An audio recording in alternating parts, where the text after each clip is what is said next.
Have you heard of the name Anne Sullivan before?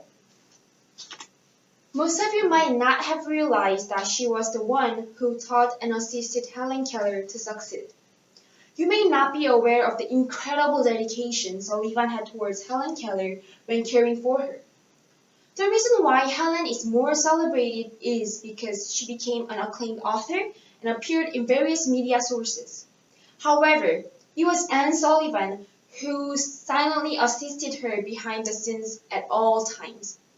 Today, I will tell you the amazing story behind Sullivan's youth, her life, and sacrifice for Helen, as well as her lasting legacy for other handicapped people. I hope you will recognize our collective ignorance towards Sullivan's story, and I hope that you will gain a newfound appreciation for her as an incredible role model. Anne Sullivan Macy was born on April 1866 in Massachusetts. Her parents were immigrants from Ireland during the Great Famine.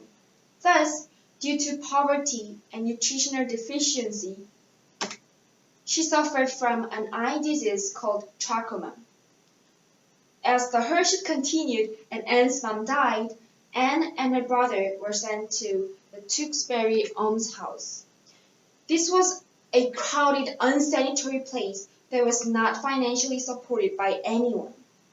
During this time, and especially after Anne's brother's death, Anne's eye disease became aggravated as she eventually lost her vision completely. Ashamed and afraid, she refused to interact with others. Fortunately, some kind and generous people were interested in her situation and aided her in getting eye surgery. After she was completely cured, she enrolled into the Perkins Institution, determined to one day pay back her gratitude by helping someone as she had been helped. When she graduated as class valedictorian, she was recommended to tutor Helen Keller. Helen, in 1895, was not much different from a wild animal since she could neither see, hear, or speak.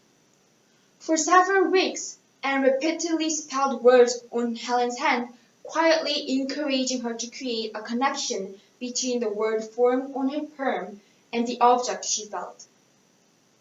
Helen's aggressiveness calmed down as time passed, and one day she finally spoke a first word, water, while splashing water into the air.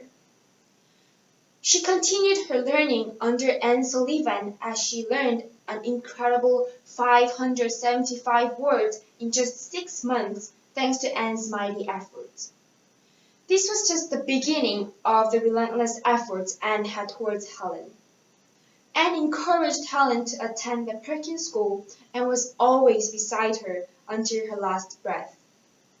Later in life, Helen always stated that her success was completely due to Anne's dedication. Besides supporting Helen Keller, Anne desired to eliminate society's prejudice towards disabilities. She spoke at the Panama Pacific International Exposition and stated that every child born into the world, there are latent capacities for the development of an individual that shall be an honor to a human race. She emphatically declared that every handicapped person had the right to be treated equally as normal people and possessed the right to be adequately educated. Anne was beside Helen Keller for 49 years, serving as her ears and eyes. When Helen became a famous author, activist, and humanitarian, she often mentioned that Anne's life was inseparable from her own and that the footsteps of her life were in hers.